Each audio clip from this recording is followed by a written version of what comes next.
Assalamualaikum warahmatullahi wabarakatuh. Alhamdulillahillazi ja'ala syahrul ramadhana allazi unzila fil Qur'an hudal linnas wa bayyinatin minal huda wal furqan. Pemirsa yang dirahmati Allah, sore hari ini saya akan menyampaikan bagaimana istiqomahnya seorang sahabat Rasul, yaitu Abdullah bin Hudzafah As-Sahmi. Beliau adalah sahabat yang dikaruniai pernah bertemu dengan dua pembesar yang masyhur pada masanya, yaitu Kisra, Raja Persia, dan Kaisar Agung, Raja Romawi. Pertemuannya dengan Raja Kisra adalah karena menyampaikan amanat surat dari Rasulullah mengenai ajakan Rasulullah kepada Raja Persia tersebut supaya masuk Islam. Maka sesampainya di kerajaan Persia, maka ia tidak mau menyerahkan surat itu kepada pengawalnya, karena amanat Rasul surat ini harus diterima oleh Kisra. Kemudian Raja Kisra mengambilnya dan menyerahkan kepada sekretarisnya untuk membacakannya. Maka ia merasa marah karena surat itu berisi ajakan Nabi Muhammad supaya Kisra itu dan Persia masuk Islam. Ia merobek-robek suratnya, kemudian menyuruh Abdullah bin Hudzafah pulang. Maka Rasul menyampaikan kelak kerajaan Persia akan seperti suratnya itu, yaitu akan hancur seperti robekan-robekan surat. Pertemuannya yang kedua dengan pembesar yang masyhur pada saat itu, yaitu Kaisar Agung, Raja Romawi. Nah, pertemuannya dengan Kaisar Agung Raja Romawi ini terjadi dengan tragis karena ia ditawan sama seperti hanya Raja Kisra. Kaisar Agung pun menolak untuk masuk Islam. Ia ditawan, bahkan diiming-imingi harta yang banyak supaya keluar dari Islam. Ia menolak, kemudian bahkan diikat di tiang yang tinggi supaya dia itu merasakan kesakitan dan mau keluar dari Islam untuk masuk ke agama Nasrani. Ia pun menolak. Dipanah kakinya tetap sampai Kaisar Agung menyuruh dari pengawalnya itu supaya melepaskan ikatannya dan kemudian menyuruh mereka untuk menyiapkan kuali besar yang berisi minyak yang sangat panas.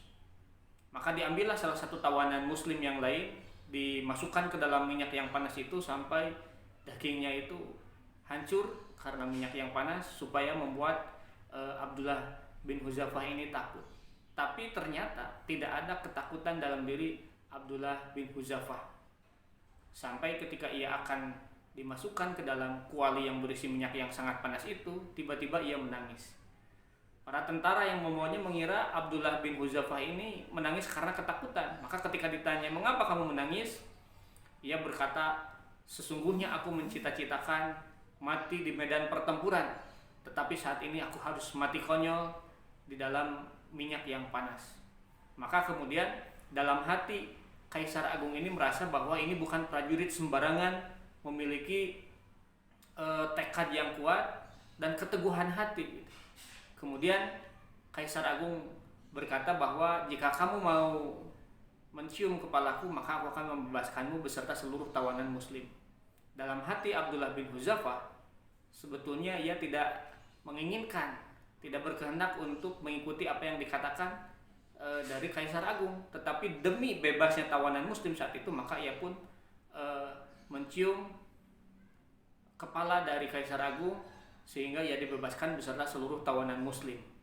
Nah, peristiwa itu terjadi pada tahun ke-19 Hijriah ketika kepemimpinan Khalifah Umar bin Khattab. Betapa luar biasanya keistiqomahan dari Abdullah bin Hudzafah. Nah, pemirsa yang berbahagia, sesungguhnya keistiqomahan ini tidak hanya dimiliki oleh Abdullah bin Hudzafah. Adalah Bilal yang disiksa dengan ditindih batu besar oleh Muawiyah, tetapi ia tetap mengatakan ahad, bahwa Allah itu hanyalah satu. Apa janji Allah bagi orang-orang yang memiliki keistiqomahan di dalam hatinya? Dalam surat Al-Fusilat, "Innallazina amanu qalu rabbunallah sumastaqamu tatanazzalu alaihimul malaikah alla takhafu wa la tahzanu absyir bil jannati allati kuntum tu'adun." Sesungguhnya orang yang beriman itu adalah yang mengatakan, sesungguhnya Tuhanku itu adalah Allah. Sumastaqomu, kemudian dia itu beristiqomah, berteguh hati dengan keimanannya. Tatanazzalu alaihimul malaikah, maka Allah akan menurunkan kepadanya itu malaikat. Allah takhafu wala tahzanu, jangan kamu takut, jangan bersedih hati. Wa absyiru, dan berbahagialah kamu bil jannati lati kuntum tu'adun, terhadap surga yang dijanjikan Allah terhadap. Inilah luar biasanya istiqomah. Bahkan di surat Ar-Rum ayat 30, fa'akim wajhaka lid-dini hanifah, maka hadapkanlah wajahmu itu terhadap agama yang fitrah, yaitu Islam. Nah, bagaimana supaya kita bisa bersikap istiqomah?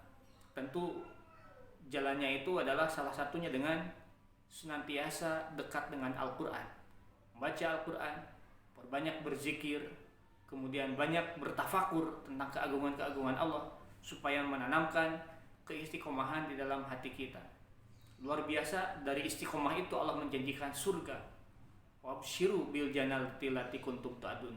Mudah-mudahan kita dapat memiliki keteguhan hati dan istiqomah terhadap agama Islam yang luhur dan agung ini, sehingga Allah menggolongkan kita terhadap hamba-hambanya yang diridhoi oleh Allah Subhanahu wa Ta'ala, dan diberikan kabar gembira dengan diberikannya surga nanti. Billahi fi sabilil haq fastabiqul khairat. Wassalamualaikum warahmatullahi wabarakatuh.